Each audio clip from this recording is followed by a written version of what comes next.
right here on Garber Field where the Minute Women call home. Resiliency comes in many ways, shapes, and forms, but rarely do you ever see it better exemplified than what we've seen from UMass junior Nicole Cordero over the past year. With more, here's Cody Crushell.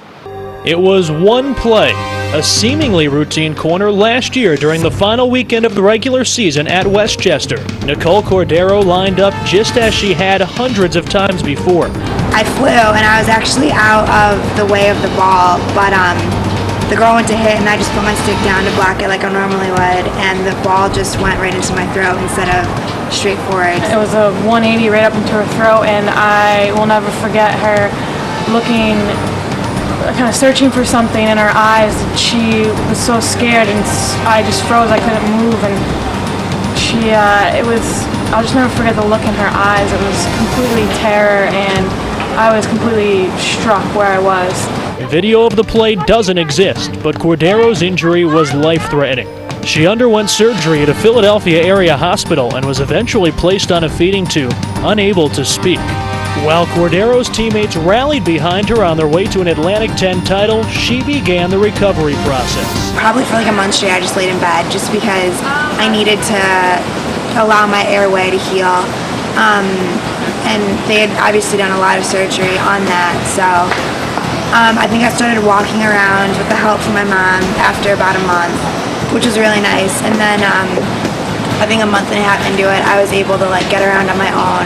Cordero, who was recovering in Philadelphia, was able to pay the team a visit at their NCAA tournament game in Maryland, joining them on the field during warm-ups. Number 23, Nicole Cordero.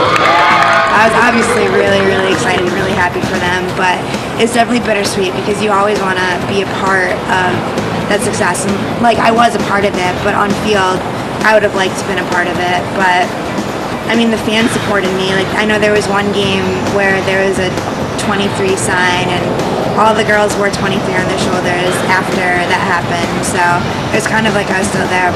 Now a junior, Cordero has plenty to smile about. After a 6-month layoff, the Chicago native is not only back on the field, but is back in the starting lineup for a UMass squad that enters the weekend 5-0 in conference play. Running is difficult because my airway is smaller than it used to be as well, so I get winded a lot more easily. But it's just really getting used to that and getting my conditioning back up to where it was before, and it's gotten a lot better.